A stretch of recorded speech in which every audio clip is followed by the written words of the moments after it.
तीन मानसोपचार तज्ञ स्टेजवर आहेत. हा जरा दुर्मिळ योग आहे, पण तुमच्यासाठी भाग्याची गोष्ट अशी आहे की तुमची मनस्थिती आम्ही तिघांनी जर ओळखली नाही तर कोण ओळखेल.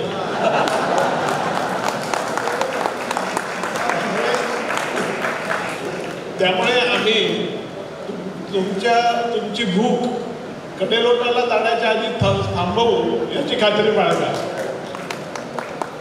मित्रांनो, आज विषय मला दिलेला आहे तो कार्यकर्ता, मनस्वास्थ्य आणि व्यक्तिमत्व असा विषय दिलेला आहे. प्रश्न बेसिकली एक गोष्ट मला आवर्जून सांगावीशी वाटते की आजच्या सगळ्या कार्यक्रमाचं नियोजन म्हणजे आम्ही तिघही नक्कीच याविषयी कबूल करू की कुठल्याही वैद्यकीय परिषदेच्या आयोजनासारखं अतिशय उत्कृष्ट झालेलं आहे. त्यामुळे आयोजकांचं आम्ही अभिनंदन करतो की मला तर एखाद्या मेडिकल परिषदेला आम्ही उपस्थित आहोत असं वाटत होतं. बेसिकली आता मुद्दा असा आहे की कार्यकर्त्यांचं मनस्वास्थ्य हे वेगळं काय असतं. म्हणजे सर्वसामान्य माणसांचं मनस्वास्थ्य आणि कार्यकर्त्यांचं मनस्वास्थ्य असा आपण भेदभाव का करायचा. तर बेसिकली त्याच्यासाठी कारण मला असं वाटतं की कार्यकर्ता म्हटल्यानंतर त्याच्या पुढची आव्हानं वेगळी असतात. सर्वसामान्य माणसाच्या पुढची आव्हानं त्या मानाने वेगळी असतात आणि कार्यकर्त्याच्या पुढे आव्हानं वेगळी असतात. बेसिकली कार्यकर्ता काम करतो म्हणजे आमच्याकडे एक पटेल सर म्हणून होते, ते असं म्हणायचे की आपण का बरं काम करतो, कशासाठी आपण लोक इथे काम करतो. ते उत्कृष्ट कार्यकर्ते होते. ते म्हणायचे लोक आमदार असतात, खासदार असतात, पण आपण कार्यकर्त्यांच्या बाबतीत खासदारांना स खोडून ज टाकावा लागतो आणि जो काय शब्द होतो त्याप्रमाणे आपल्याला हौस असते म्हणून आपण काम करतो आणि म्हणून आपली मनस्थिती ही जराशी वेगळी असते असं त्यांचं आवर्जून सांगत होतं. कार्यकर्ता हा बेसिकली या गोष्टी येतीलच की काहीतरी वेगळा असतो. म्हणजे सर्वसाधारणपणे माणसं काम करतात ते काही विशिष्ट नातं हे हा महत्त्वाचा प्रश्न आहे. हे मनस्वास्थ्य विचार करताना आपण पहिल्यांदा नॉर्मल मानसिक आरोग्य काय असतं म्हणजे मी मानसिक स्वास्थ्य आहे मला हे मी केव्हा ओळखेल. अनेक प्रकारे व्याख्या करता येतात, पण अधिकृत व्याख्या म्हणजे मला समाधान असलं पाहिजे. दुसरी गोष्ट मला माझ्या क्षमतांची जाणीव असली पाहिजे. तिसरी गोष्ट लहान सहान नॉर्मल जे ताणतणाव आपल्या आयुष्यात येतात त्याला तोंड देण्याची ताकद माझ्यामध्ये पाहिजे आणि मी जे काम करतो ते प्रोडक्टिव्ह असलं पाहिजे म्हणजे त्याच्यातली उत्पादकता चांगली असली पाहिजे. आणि सगळ्यात महत्त्वाचं म्हणजे मी माझ्या कुटुंबासाठी आणि माझ्या समाजासाठी काहीतरी कंट्रीब्युशन करता आलं पाहिजे. असं सगळं असेल तर मला मानसिक स्वास्थ्य चांगलं आहे असं म्हणता येतं. गंमत अशी आहे की सगळे नॉर्मल सारखे नसतात. म्हणजे नॉर्मल आरोग्य आहे, माझं आरोग्य नॉर्मल आहे, तुमचं आरोग्य नॉर्मल आहे, पण दोघांचं सारखं नाही. हे व्हेरिएशन असतं. कारण आपलं मनस्वास्थ्य नॉर्मॅलिटी म्हणजे काही गणपतीच्या मूर्ती एका साच्यातनं काढतात तशा सारख्या नसतात. त्यामुळे व्हेरिएशन हे खूप असतं, वेगवेगळ्या गोष्टी असतात. याची जाणीव आपल्याला मनस्वास्थ्याचा विचार करताना ठेवली पाहिजे. मनस्वास्थ्य चांगलं ठेवण्यासाठी काय करायला पाहिजे, व्हायला पाहिजे. एक तर आयुष्यात जे ताणतणाव येतात ते सहन करण्याची आपली ताकद चांगली पाहिजे. आता ताण तर असतातच, म्हणजे गॉड इज ओमनिपोटंट, सर्वत्र आहे असं म्हटलं जातं, पण ताण हा त्याच्यापेक्षा जास्त ओमनिपोटंट सगळीकडे असतो, पावलोपावली असतो. बालक जन्मतं ते सुद्धा ताण घेऊन जन्मतं आणि म्हणून रडून सुरुवात करतं आयुष्याला. तर हा ताण सगळीकडे असतो, पण त्या ताणावरची प्रत्येकाची प्रतिक्रिया ही वेगवेगळी असते, सारखी नसते. म्हणजे एक ताणाला मी जसं बघेल एका परिस्थितीला ताण मला जो निर्माण होईल तर दुसऱ्याचा मनामध्ये तसा ताण निर्माण होणार नाही. उदाहरण द्यायचं झालं तर माझा एक मित्र पोलीस इन्स्पेक्टर आहे. तो पोलीस इन्स्पेक्टर एकदा सहज चहा प्यायला माझ्या घरी आला, पण दुर्दैवाने युनिफॉर्म घालून आला. तो युनिफॉर्म करून आल्याबरोबर तो जाताना माझ्या गल्ली मी बघितलं तर गल्लीमध्ये सगळे लोक जमले होते आणि माझ्या घराकडे बघत होते की याने काय कामगिरी करून ठेवलेली आहे. पण हीच गोष्ट जर एखाद्या गुन्हेगाराच्या आयुष्यभराच्या गुन्हेगाराच्या घरी गेले असते आणि त्यांनी त्याला जीपमध्ये टाकून घेऊन गेले असते तरी त्याच्या घरी एवढा कदाचित ताण निर्माण झाला नसता. लोक म्हणाले असते घरचे त्याला 4 दिवस जाईल फुकटचं खाऊन येईल आणि परत येणारच नाही. म्हणजे परिस्थिती ती नसली तरी प्रतिक्रिया ही वेगवेगळी असते आणि ती आपल्या परिस्थिती वेगळ्या याच्यावर अवलंबून असते. आता ताणाचे 3 प्रकारातून ते उत्पन्न होतात. कुठले कुठले तर तुमच्या मनातनं आतल्या आतून ताण सुद्धा निर्माण होतात. त्याच्यावर तुमचा काहीच कंट्रोल जनरली नसतो. सामाजिक परिस्थितीतून तुमच्या कुटुंबाच्या परिस्थितीतून आणि समाजाच्या आजूबाजूच्या वातावरणातून ताण निर्माण होतात आणि तुम्ही जे काम करतात तुम्ही जे काम करतात आणि जी संस्था असते त्याच्यातून जे ताण निर्माण होतात. हे तिन्ही ताण जे आहेत ते एखाद्या खेळासारखे आहेत आणि हा खेळाचा फोर्स खाली जी प्लेट आहे त्या प्लेटवरती आदळत राहतो. त्या प्लेटला म्हणतात स्ट्रेस टॉलरन्स लिमिट. प्रत्येकाची ताण सहन करण्याची मर्यादा ही वेगवेगळी असते आणि ती खूप गोष्टींवर अवलंबून असते. तुमची जन्मजात याच्यावरती, तुमच्या लहानपणापासूनच्या आलेल्या अनुभवांवरती, तुमच्या शारीरिक स्थितीवरती, अशा वेगवेगळ्या याच्यावर असते. पण या तिन्हीतून येणारा ताणाचा फोर्स जेव्हा खालच्या प्लेटला आघात करतो आणि ती खालची प्लेट मोडून पडते त्यावेळी तुमच्यामध्ये ताणाची लक्षणं दिसायला लागतात. आता ही ताणाची लक्षणं ही वेगवेगळ्या प्रकारची असतात. ती सगळी आता मी इथे उद्धृत करत बसत नाही. पण आपल्याला मनस्वास्थ्य चांगलं ठेवायचं आहे तर ताणावरती विजय मिळवला पाहिजे. आणि हा ताणावर विजय मिळवण्याची पहिली पायरी म्हणजे मी तणावजन्य परिस्थितीत आहे याची मला ओळख करता आली पाहिजे. अरे मी आता तणावात आहे बरं का, माझं टेन्शन वाढतं आहे बरं का, त्याचा माझ्या वागणुकीवर माझ्या भावनांवरती विपरीत परिणाम होण्याची शक्यता आहे. मग त्या लक्षणातनं आपण स्वतःला सावरलं पाहिजे. या गोष्टी आहेत. आणि त्यानंतर बऱ्याच गोष्टी आहेत. तुमची लाईफस्टाईल आहे. यातल्या बहुतेक सगळ्या गोष्टी तुम्हाला तोंडपाठ आहेत कारण ह्या वारंवार उल्लेख केल्या जातात. डाएटविषयी बोलतात, नाही म्हणायला शिका म्हणतात, स्वतःच्या कॅपॅसिटीचा अंदाज घ्या म्हणतात, व्यायाम करा म्हणतात. हे सगळं तुम्हाला माहिती आहे. मी जास्त डिटेलमध्ये त्याविषयी सांगणार नाही. पण एक गोष्ट मात्र काही 2-3 गोष्टींवरती मी भर देईन. एकदा हसायला शिका. हे आपल्याला सांगावं लागतं. कारण कसं आहे आपण एक मोठी चळवळ घेऊन चाललेलो आहे. कार्यकर्त्यांना हे आवश्यक आहे आणि ही चळवळ आपण घेऊन जातो आहे. त्यामुळे बऱ्याच लोकांना असं वाटतं की सगळ्या समाजाची जबाबदारी माझ्या डोक्यावर येऊन पडलेली आहे आणि मग त्यामुळे त्या जबाबदारीच्या जाणीवेतनं हसणं, आनंदी राहणं पेक्षा लांबोळगा चेहरा करून चालणं हे त्यांना अधिक योग्य वाटायला लागतं. की मी एक अशा चळवळीत आहे की जिथे मी हसलो खेळलो तर कसं काय आवडेल, कसं चालेल अशी एक भ्रामक कल्पना आपल्यामध्ये असते. पण हसत राहा, आनंदित राहा. अमुक झालं म्हणून भयंकर काहीतरी वरतून आकाश कोसळलेलं आहे अशा थाटात राहू नका. मित्र जमवा. मित्रांमध्ये वेळ घालवला पाहिजे. हे मित्र जमवण्यामध्ये विधायकता असायला पाहिजे. होतं काय की आपल्याला चळवळीतले मित्र असतात, बाहेरचे मित्र असावेत आणि चळवळीच्या मित्रांमध्ये आपण फक्त चळवळीच्या गोष्टी आणि ज्या काही संघर्षाच्या गोष्टी आहेत त्याच करत राहतो.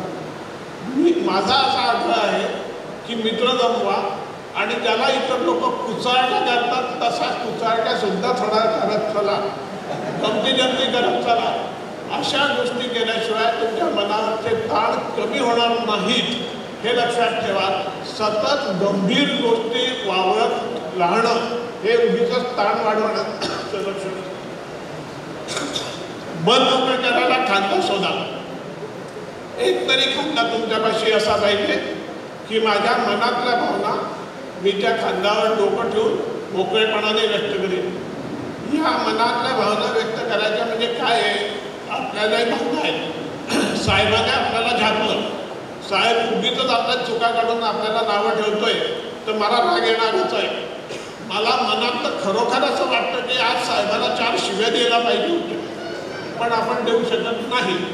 मग आपण मनातल्या मनात त्या दाबून ठेवतो आणि त्याचा विपरीत परिणाम होतो. त्याच्यापेक्षा कोणाजवळ तरी मन मोकळं करा. ही जसं साहेबाच्या बाबतीत गोष्ट असते तशी स्त्रीला नवऱ्याच्या बाबतीत असते आणि पुरुषाला बायकोच्या बाबतीत असते. हा जो आरडाओरडा किंवा राग आहे तो राग कुठेतरी व्यक्त करा. एवढंच बघा की ज्याच्या खांद्यावर आपण डोकं ठेवू तो परिपक्व असायला पाहिजे. नाहीतर तुम्ही साहेबाला शिवाय दिल्या असं एकाला सांगितलं तर तो जाऊन साहेबाला सांगेल की तुमच्याविषयी असं बोलत होता, असं होणार नाही याची काळजी घ्या. त्याच्याने तुम्ही आणखीन संकट वाढवून घ्या. तेव्हा त्या पद्धतीने या गोष्टीचा व्यसन टाळा. व्यसन टाळणं फार आवश्यक आहे. पुष्कळ लोक म्हणतात टेन्शन घालवण्यासाठी व्यसन आवश्यक आहे असं लोकांचं म्हणणं असतं. पण व्यसन टाळणं अशासाठी आवश्यक आहे की हे आपण स्वतःची खोटी समजूत करून घेतो. मी एकच उदाहरण देतो. व्यसन केल्याने ताण नाहीसा होतो हे थोडंसं स्वतःला फसवण्यासारखं आहे. आणि हे कसं फसवणं आहे? तुम्ही स्वतः जंगलात गेलात आणि समोरून वाघ आला, काय करायला पाहिजे?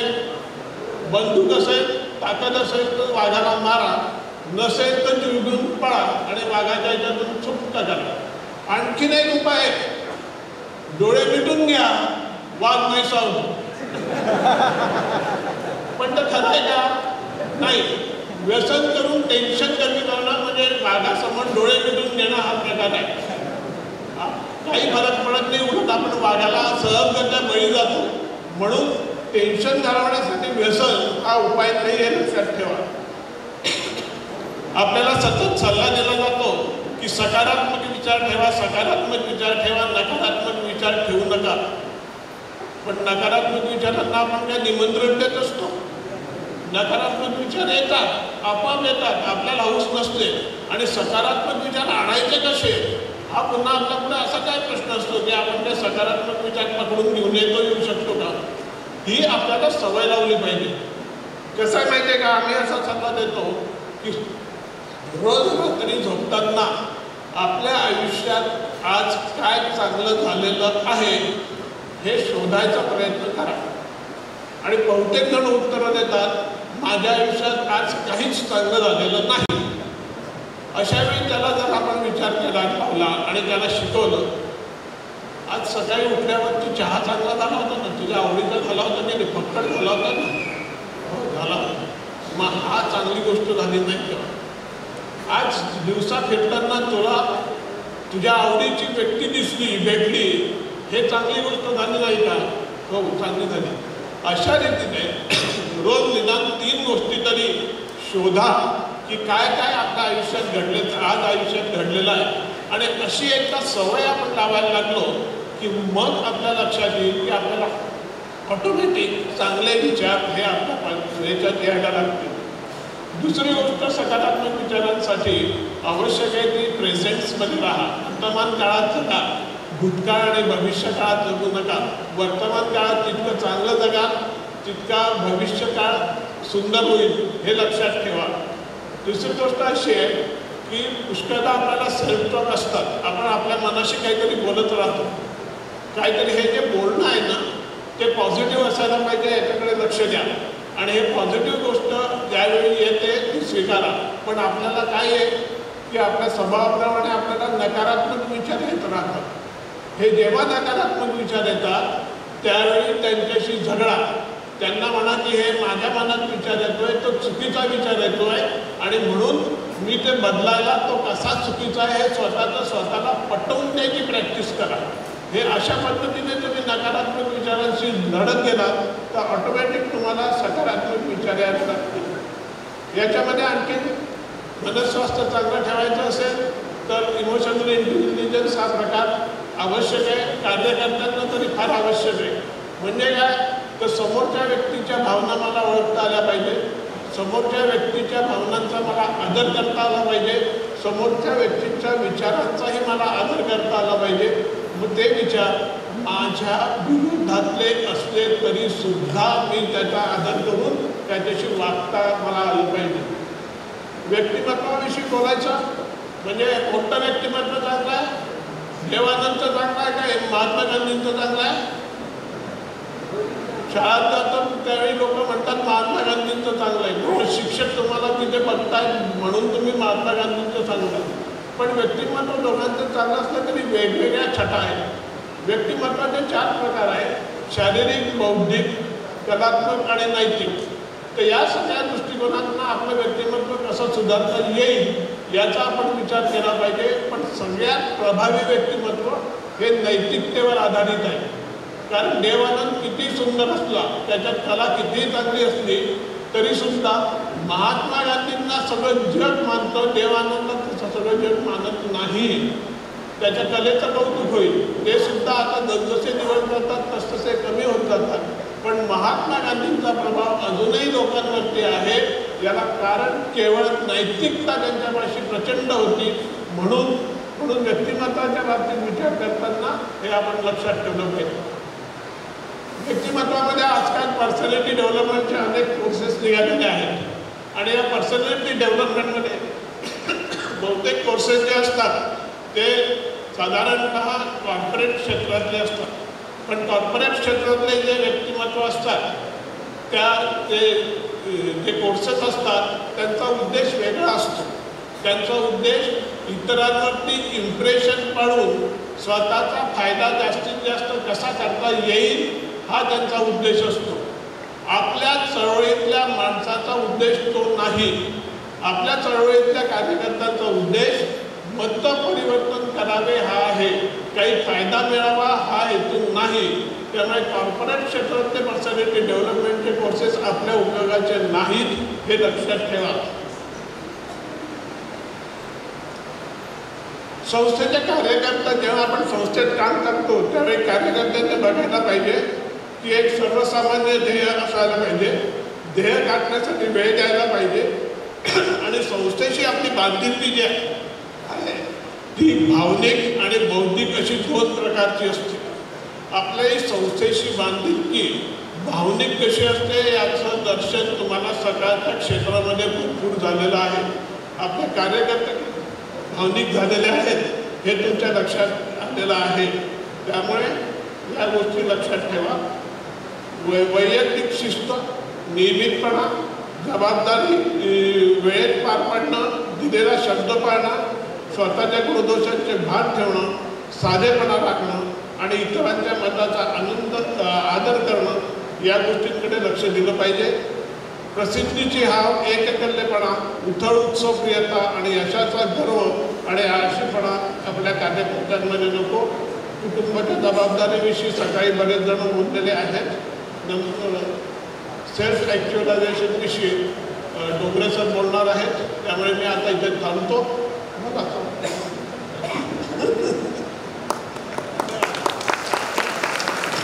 धन्यवाद सर.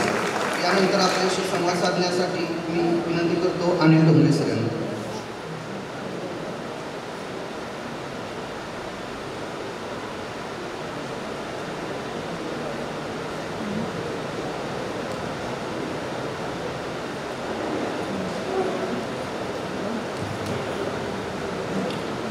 नमस्कार.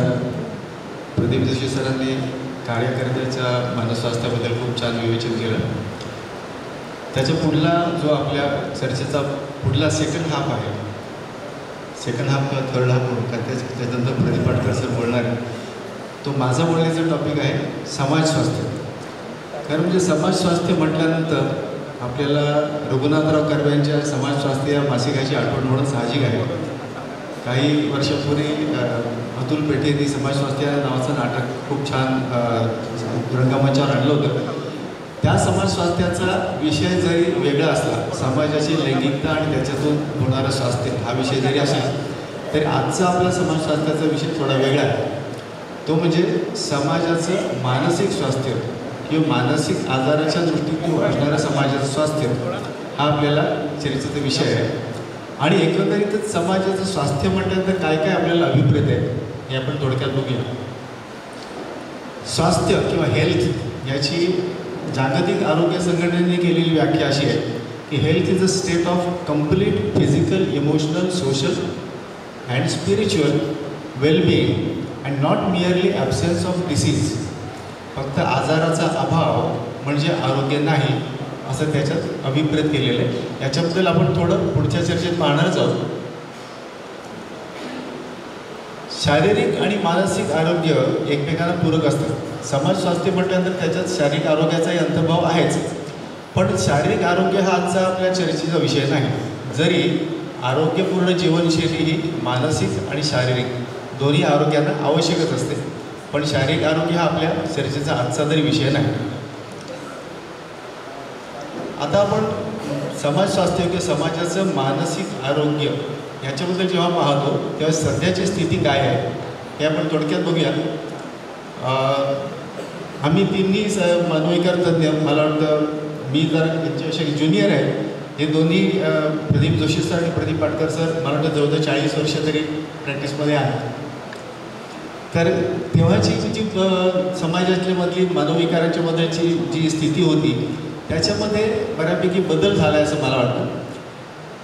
भूतबाधा करणी भानामती झाल्यामुळे माणसं अशी होतात, झपाटल्यासारखी वाटतात, वेड्यासारखी वागतात.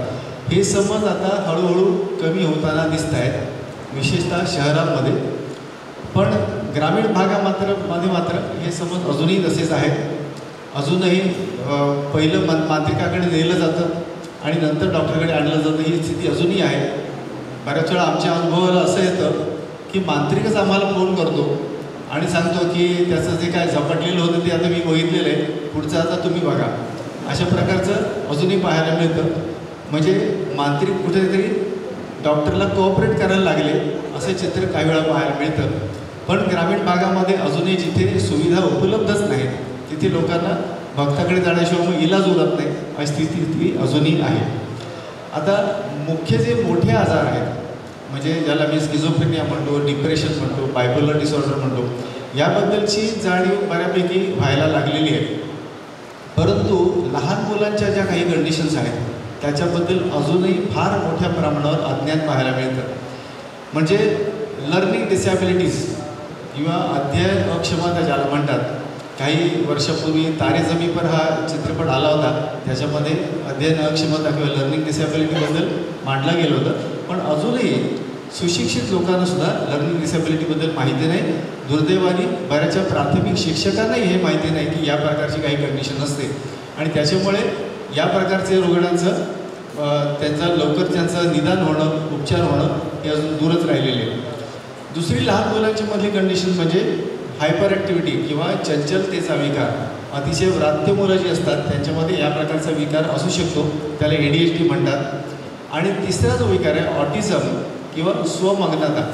या तिन्ही लहान मुलांच्या ज्या कंडिशन्स आहेत त्याच्याबद्दल अजूनही समाजामध्ये फार कमी जागृती आहे. काउन्सेलिंग हा शब्द बऱ्याच सर्वसामान्य लोकांना माहिती झाला आहे. बऱ्याच वेळा लोक येऊन आम्हाला रिक्वेस्ट करतात, आम्हाला काउन्सिलिंग करून घ्यायचं आहे. काउन्सिलिंग म्हणजे काय ह्याची फारशी कल्पना नसली तरी काउन्सिलिंगची रिक्वेस्ट करताना दिसतात. मोठ्या मानसिक आजारांपैकी व्यसनाधीनतेबद्दल अजूनही व्यसन हा एक प्रकारचा मानसिक आजार आहे ही कल्पना फार थोड्या लोकांना आहे.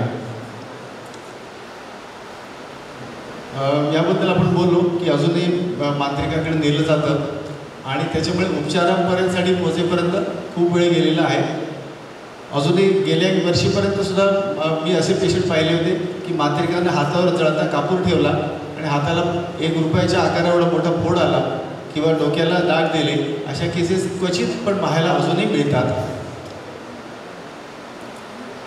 काही प्रमाणात अजूनही या समजुती आहेत की मनोविकार तज्ञ हे झोपेच्या गोळ्या देतात, यासारख्या समजुती आहेत. उपचार अर्धवट सोडण्याचं प्रमाण खूप ठिकाणी आहे आणि याची कारणं वेगवेगळी सांगता येतील.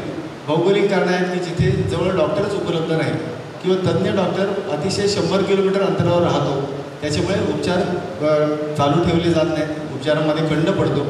काही वेळा उपचार करणं परवडत नाही, कारण अर्थातच सर्वसामान्य माणसाचा उपजीविकेचा प्रश्न हा पहिला प्रश्न आहे आणि उपजीविका जर व्यवस्थित होऊ शकत असेल तर उपचार. जशी शारीरिक गरज आहे पहिल्या, नंतर उपचार. आणि बऱ्याच वेळा अज्ञानामुळे की या आजाराला औषधं सतत चालू ठेवायला लागतात. याबद्दल खूप लोकांना अजूनही पूर्णपणे चांगली पटलेली दिसत नाही. बरं वाटलं की औषध सोडून द्यायचं, असे याच्यामुळे उपचार पूर्णपणे चालू ठेवले जात नाहीत. मानसिक आजारांचं प्रमाण सर्वसाधारणपणे 5 ते 10% लोकांमध्ये उपचारांची गरज असते. त्यापैकी 2 ते 3% आजार हे गंभीर मानसिक आजार असतात. 15% समाजातल्या लोकांना कधी ना कधी डिप्रेशनचा त्रास होतो. नैराश्य विकार हा फार मोठा कॉमन असलेला आजार आहे. लोकसंख्येतल्या 15% लोकांना कधी ना कधी आजार होतो. स्त्रियांमध्ये हे प्रमाण दुप्पट आहे, जवळजवळ 20% आहे. पुरुषांमध्ये जवळजवळ 10% आहे. आणि व्यसनाधीनता ही 2 ते 3% लोकांमध्ये हे प्रमाण आहे. मतिमंदता साधारणपणे 1-1.5% लोकांमध्ये आहे. लर्निंग डिसेबिलिटी आहे 4 ते 5% लोकांमध्ये. ऑटिझम आहे 1.5% लोकांमध्ये. ADHD आहे साधारण 5 ते 6% लोकांमध्ये. उपचारांची सुविधा आज भारतात पाहायला गेलं तर अंदाजे 9,000 सायकॅट्रिस्ट म्हणजे मनोविकार तज्ज्ञ भारतात आहेत. त्यापैकी महाराष्ट्रातला नेमका मला नीट मिळू शकला नाही, पण तो अंदाजे 3,000 ते 4,000 असावा असं माझा अंदाज आहे. यापैकी 60%हून जास्त मनोविकार तज्ज्ञ फक्त मोठ्या शहरात आहेत. ग्रामीण भागामध्ये मनोविकार तज्ज्ञ फारच क्वचित पाहायला मिळतील आणि याच्यामुळे ग्रामीण भागातला जनता या उपचारांपासून वंचित राहते. साधारणपणे दर 1,00,000 लोकसंख्येमागे 3 मनोविकार तज्ज्ञ अपेक्षित आहेत, जिथे फक्त 0.75 म्हणजे 1/4 मनोविकार तज्ज्ञ आहेत. चौपट तरी लोकसंख्या असायला पाहिजे. फक्त मनोविकार तज्ज्ञच नाही तर सरकारी मनोरुग्णालय महाराष्ट्रात 4च आहेत फक्त. आणि जी ब्रिटिश काळात स्थापन झालेली स्वतंत्र भारतात एकही मेंटल हॉस्पिटलची संख्या वाढलेली नाही. खाजगी रुग्णालय आहेत पण ती जिल्हा प्लेसना बहुतेक आहेत आणि ती फारच थोड्या लोकांना त्याच्यात उपचार परवडू शकतात. उपचारांच्या सुविधा पाहायला गेलं तर मनोविकार तज्ज्ञाबरोबरच त्याला क्लिनिकल सायकॉलॉजिस्ट म्हणतात. म्हणजे रुग्णांना त्यांच्या उपचारामध्ये मदत करणारे जे मानसशास्त्रज्ञ असतात त्यांना क्लिनिकल सायकॉलॉजिस्ट म्हणतात. त्यांची संख्या फार थोडी आहे, अंदाजे 3,000च्या आसपास आहे. आवश्यकता त्यांची 20,000पर्यंत आहे. सायकॅट्रिक सोशल वर्कर्स त्यांची संख्यासुद्धा 900 आहे, आवश्यकता 35,000पर्यंत आहे. आणि सायकॅट्रिक नर्सेस त्यांची संख्या फक्त 1,500 आहे, आवश्यकता 30,000पर्यंत आहे. आपल्या लक्षात येईल उपचारांच्या मध्ये किती कमी आहे आपल्या समाजामध्ये. लर्निंग डिसॅबिलिटीचा मगाशी मी उल्लेख केला, ह्याचा अजूनही याची तपासणी करणारे तज्ज्ञ क्लिनिकल सायकॉलॉजिस्ट नाहीत. भारतामध्ये स्टँडर्डाईज केलेल्या चाचण्या टेस्ट उपलब्ध नाहीत. त्याच्यामुळे ह्याचं निदान करणं अजूनही फार प्राथमिक अवस्थेमध्ये आहे. रेमेडियल एज्युकेटर्स ज्याला लर्निंग डिसेबिलिटीसाठी उपचार करण्याची गरज आहे, यांना उपचार करणारे तज्ज्ञ फार थोड्या प्रमाणात आहेत. याच्यानंतर मी एका वेगळ्या मुद्द्याकडे येतो. आतापर्यंत आपण मानसिक आजाराबद्दल पाहिलं.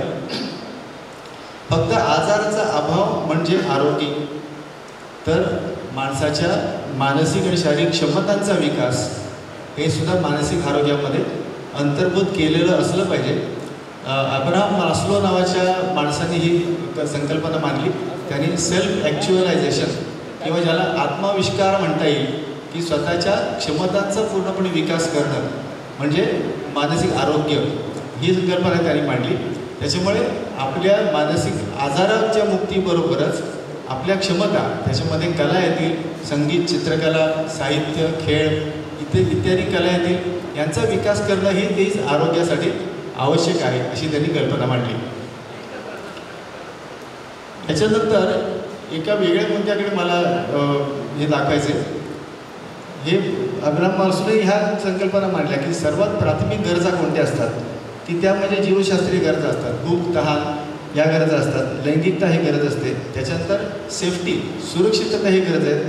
ह्या गरजा भागल्यानंतर त्याच्या पुढची गरज म्हणजे प्रेम आणि सहवास, त्याच्यावरची गरज प्रतिष्ठा आणि आदर, आणि सर्वात शेवटची आत्मविष्कार म्हणजे आपल्या क्षमतांचा विकास. आता ही अब्राहम मास्लो जशी कल्पना मांडली तशीच काही संकल्पना आपण समाज स्वास्थ्य या बाबतीत मांडू शकतो. आणि ती म्हणजे समाज निरोगी म्हणजे काय, तर समाजाचं शारीरिक आरोग्य जे आहे ते पाहिलं पाहिजे. त्याच्या पाठोपाठ मानसिक आरोग्याचा विचार केला पाहिजे. मानसिक आरोग्याच्या पाठोपाठ क्षमतांचा विकास झाला पाहिजे. आणि याच्यानंतर मी ह्याला नैतिक क्षमताबद्दल म्हणतो. ह्याचा अर्थ असा, समजा आपल्या समाजाचा GDP खूप चांगला आहे, GDP खूप चांगला आहे, आपल्या समाजामध्ये सगळीकडे चांगला विकास आहे, रस्ते चांगले डेव्हलप्ड आहेत, याचा अर्थ आपला समाज चांगला आहे असं म्हणता येणार नाही. जोपर्यंत आपल्या समाजातल्या दुर्बल घटकांचा आपण त्यांच्या प्रगतीचा विचार करत नाही, त्यांच्या प्रगतीचा आपण विचार जोपर्यंत करत नाही तोपर्यंत आपला समाज सुधारला आहे, पुढे गेला आहे असं म्हणता येणार नाही. तेव्हा आपल्या समाजाच्या विकासाच्या दृष्टीने पाहायला गेलं, ज्याला स्पिरिच्युअल वेलबिंग म्हणता येते. स्पिरिच्युअल याचा अर्थ नैतिक, ते वेलबिंग याचा अर्थ शारीरिक मानसिक आरोग्याबरोबरच आपल्या समाजामध्ये समाजात न्यायाचा सुद्धा विचार झाला पाहिजे. तो जर विचार झाला तरच आपला समाज निरोगी झाला असं आपल्याला म्हणता येईल. थोडक्यात मांडण्याचा प्रयत्न केला आहे. मी आता माईक प्रदीप पाटकर सरांच्याकडे देतो. धन्यवाद.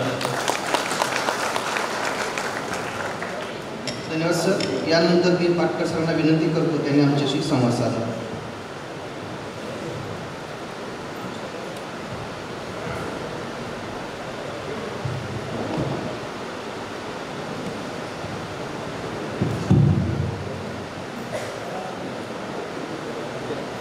ॲक्च्युली ना आमचा स्ट्रेस एवढा वाढला आहे, हिंदी सायकॅट्रिस्टचा, त्याच्यातले 2 मोकळे झाले आणि मी राहिलो. आणि आमच्या स्ट्रेसची कारणं आहेत. एक तर एवढी OPD आम्हाला कधीच मिळत नाही, आणि त्याचा अर्थ सगळे मनोरुग्ण तसं नाही, प्रत्येकाने आपल्याला केअरटेकर समजायला हरकत नाही. आणि दुसरी गोष्ट, तसं आम्हाला OPDत बोलायला मिळत नाही, ऐकावं लागतं जास्त.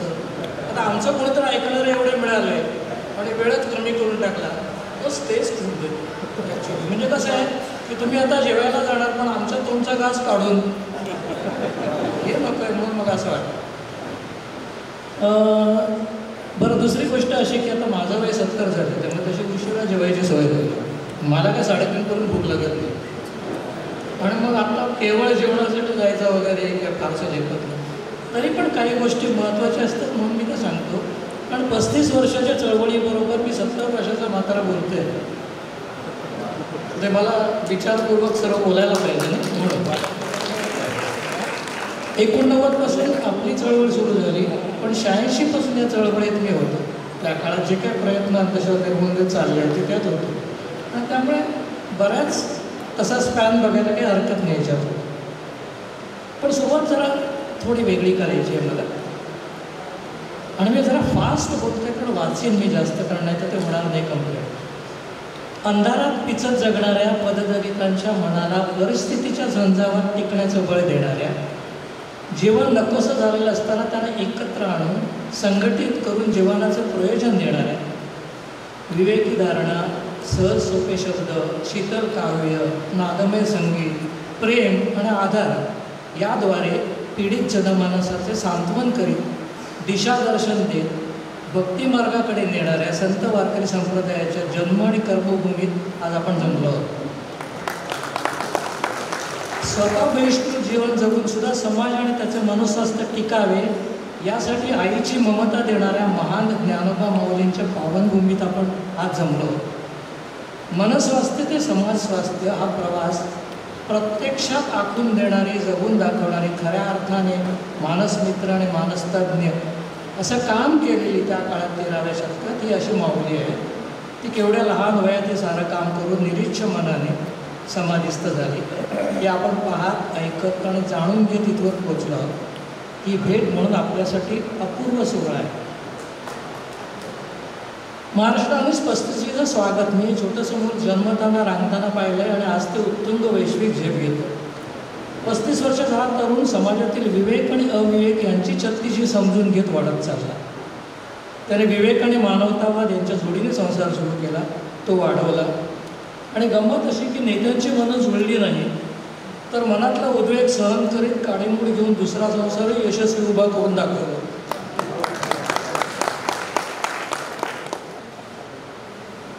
नव्या नव्या अंधश्रद्धा जन्म घेतात म्हणून तर आपलं काम संपत नाही.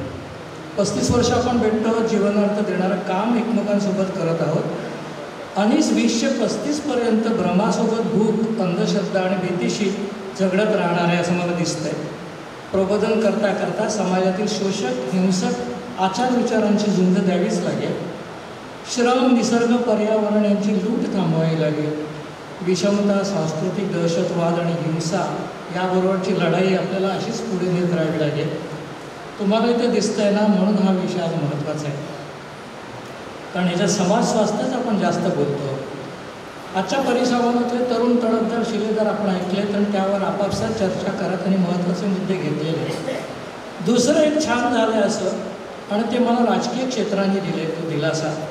मतपरिवर्तन आता इतकं कठीण राहिलेलं नाही. काही काळजी करू नका. सध्या सकाळी एक मत असतं, संध्याकाळी वेगळं मत असतं, तिसऱ्या दिवशी पहाटे दुसरंच काहीतरी असतं. सर्वत्र मतपरिवर्तन पटापट होताना दिसते. आता एवढी जर प्रॅक्टिस असेल तर आपलीही मतं घेऊन लोक मतपरिवर्तन करतील असं मी आशावादी आहे. गेल्या काही वर्षात या राजकीय क्षेत्राने मतपरिवर्तनाच्या कौशल्यात भलतीच मजल मारली. इडापिडा टळो किंवा इडी पिडा टळो, ती टळते आणि मतं सुधारवत असं दिसतं. बरोबरची इडापिडा केव्हा कसं मतपरिवर्तन घडेल काही सांगता येत नाही. आपण आपले साधे भोळे. आपल्याला असं दिसतं की मशीनसुद्धा आता, असं काही लोक म्हणतात की मशीनसुद्धा आपलं मत बदलून टाकते, तुला पाहिजे ते देते. असंही मी ऐकलं. आपल्यासाठी मतं बदलू शकतात एवढाच दिलासा आपण त्याच्यातून घेऊ. दुसरी गंमत, विज्ञान आणि राजकारणामध्ये मला एक साम्य आढळतं. त्यात असं की जे म्हणजे यथार्थ म्हणजे जे आहे ते, त्याला आपण सत्य म्हणतो. त्यात नव्या संशोधनानुसार आजपर्यंतचं सत्यविधान हे उद्या बदलू शकतं. बदलाबाबत विज्ञान आणि राजकारण समान आहे. विज्ञान निष्कर्ष नव्या ज्ञानाने बदलू शकतात. विवेकातील संयम, संतुलन आदी गुणांचं प्रमाणसुद्धा परिस्थितीनुसार बदलत राहतं किंवा बदलावं लागतं. हे सारे राजकारणी आणि विज्ञानासारखेच आहे. आजचं सत्य आज पुरते, ट्रूथ ॲट प्रेझेंट असंच मानत असतात. हे साम्य पण लक्षात घ्या समाजाकडे पाहताना. त्यावेळेचे आपल्या चळवळीतले मित्र अजून तरणेटाट आहे. म्हणजे आता उदाहरणार्थ उल्हास ठाकूर बघा माझ्याबरोबर आलं. कित्येक वर्षाचं वय वाढवायचं विसरलेलंच आहे. वाढतच नाही वय, अशी ही चळवळ आहे. ती तरुण आहे आणि तरुणच राहते, ती म्हातारी होत नाही. हे या वैशिष्ट्य काय आहे तर यातल्या विवेकी विचारसरणीमुळे, वैज्ञानिक दृष्टिकोनामुळे आपल्या डोक्यावर बरेच ताण नाही. आज चांगला वार की उद्या वार की अशुभ की बेशुभ हे असलं काही प्रकारच नाही. सकाळ मिळाला आपल्याला दिवस म्हणजे फर्स्ट क्लास, आजचा दिवस तर मिळाला असं दिसतं. आणि सकाळी उठताना मला दुसरं समाधान मिळतं की मी उठलो ते आपल्या कॉटवरूनच उठलो. कुठल्या तरी ICUमध्ये पडलो आहे आणि तिथून उठलो, जागा झालो, असं काही झालेलं नाही. दोनच गोष्टी आनंदाला पुरेशा आहेत की सकाळी आपण जागे होतो तोच आनंद, आणि जागे होतो ते आपल्या घरातच जागे होतो किंवा चांगल्या विषयावर जागे होतो, हा दुसरा आनंद. त्याच्यावर आपण आनंदी असायला काही हरकत नसते. मनोशास्त्र आणि समाजशास्त्र यावर विचार करताना माझ्या मनात अनेक प्रश्न उभे राहतात. ते ॲक्च्युली मी मांडायला उभं आहे. मी उत्तरं नाही, मी प्रश्न मांडायला उभं आहे. यावेळी ॲक्च्युली 2 वर्षापूर्वी मी लोकसत्तेत समष्टी समज म्हणून सदर लिहिलं होतं वर्षभर, आणि चिकित्सक वाचकांनी ते वाचलं असेल. आज आपल्यासमोर त्यातल्या काही नोंदणी आणि प्रश्न विचारार्थ ठेवायचे असा माझा उद्देश आहे. काय आहे ते प्रश्न? एकतर मानवी मनातील सत्सद विवेकबुद्धीचं भविष्य आणि आयुष्य अजून कितीचं असेल, किती दिवस आपण हे म्हणणार आहोत? सत्सद विवेकबुद्धी की चाणाक्ष बुद्धी काय असणार आहे?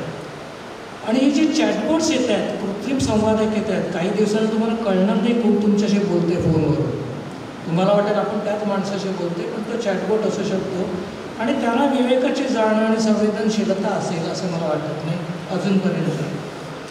दुसरा प्रश्न, माणसाचा अतिलोभ कधी कसा तरी निदान औषधाने तरी मर्यादित करता येईल का? सत्तेच्या अतिलोभावर काही उपाय सापडेल का? जगण्यातली असुरक्षितता आणि त्यामुळे मनात दाटणारी अस्वस्थता कधी कमी होईल का? नव्या जगातील गोंधळात परोपकारी वृत्तीचं, विश्व उत्कर्षी ध्येयांचं काय होईल? वस्तुनिष्ठता, यथार्थवाद, अपरिग्रह, मिनिमॅलिझम यासारखी तत्त्व जनमानसात रुजतील की केवळ उतावीळ आवेग मनाचा ताबा घेतील? सुपरलूप टेक्नॉलॉजी झाली, त्यामुळे अनियंत्रित वेगाने जग भरकटत आहे आणि थोडं थांबून स्थिर वृत्तीने विवेक सांभाळणं माणसाला शक्य होईल का? की पर्यावरण विध्वंस आणि अत्याधुनिक ज्ञानतंत्रज्ञान हे पुढच्या काळात हे माझे सरळ प्रश्न निरर्थक ठरवतील का? रॅशनल्स त्यावेळेला सुद्धा अल्पसंख्याक असणार का? लोकशाही म्हणजे फक्त बहुसंख्याकवाद असणार का जगात सगळीकडे? मानवी सामर्थ्याला मर्यादा नसेल पण विवेकी दिशा असेल की नाही, आपण हुशार कधी होणार असा प्रश्न मला पडतो. तो अकबराला पण पडला होता आणि त्यांनी बिरबलाला विचारलं, एवढी तुझ्याकडे हुशारी कशी? तो म्हणाला, काही नाही महाराज. म्हणाले, ही सगळी बुद्धी मला मूर्खाने दिलेली आहे. मूर्ख काय बोलतात आणि कसे वागतात ह्याच्यावरूनच मला शहाणपण शिकता येतं. तशी वेळ आपल्यावर येणार आहे का ह्याच्यावर लक्ष ठेवा. AIला एथिक्स आणि मॉरल्स असतील का? नवीन जे आर्टिफिशियल इंटेलिजन्स येते ते तुमच्या चळवळीचा मार्ग कसा बदलेल? अतिश्रीमंत आणि अतिप्रभावी आणि अतिदुर्बल गरीब यांच्यामधला वर्ग संघर्ष तीव्र होत जाईल का? त्यांनी समाज स्वास्थ्य किती बिघडेल? गरिबांना चिरडणं AIच्या मदतीने खूप शक्य होईल का धनिकाला? पुढे पददलितांना काही विचारात घेणार आहे का? जर श्रम वाचवते AI तर कितीतरी गोष्टींमधला माणसाचे श्रम निघून जाणार आहे, तर तुझ्याकडे फक्त मोकळा वेळ उरणार आहे. त्याचा तो काय करू शकणार नाही?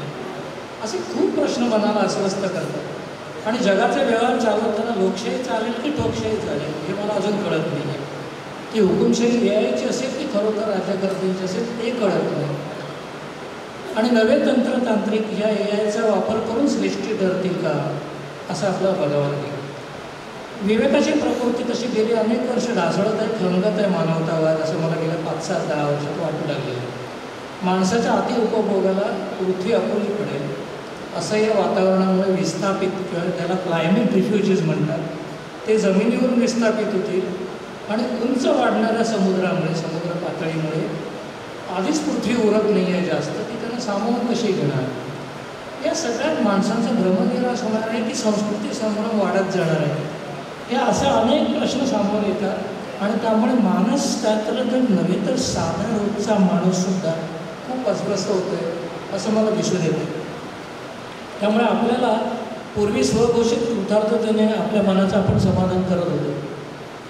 आता विश्व स्वतःच्या कवळू जीव पाळणाऱ्या आजच्या तरुणाईला ते समाधान पुरेसं नाही आहे. आज आपल्याकडे हा सगळा जो तरुण आहे त्याला 25 ते 60पर्यंतच्या प्रवासाला त्याच्या जोशाला पुरेल असं काम आणि असे पर्याय आपल्या थिंक टँकला शोधायला हवे. आता मागापासून मी सांगते, एका नैराश्यग्रस्ताची भविष्यवाणी समजू नका, तर कोणती आव्हानं तुमच्या माझ्या नव्हे तर आपल्या नातवांसमोर उभी आहेत त्याचा विचार करून आता आपल्याला पुढचा मार्ग आखला पाहिजे. हे सगळे त्याची दखल घ्यायला लावणारे इशारे आहेत आणि त्याचं मनस्वास्थ्य आणि समाजस्वास्थ्य कसं सांभाळावं लागेल याचं चिंतन त्यासाठी व्हायला हवं.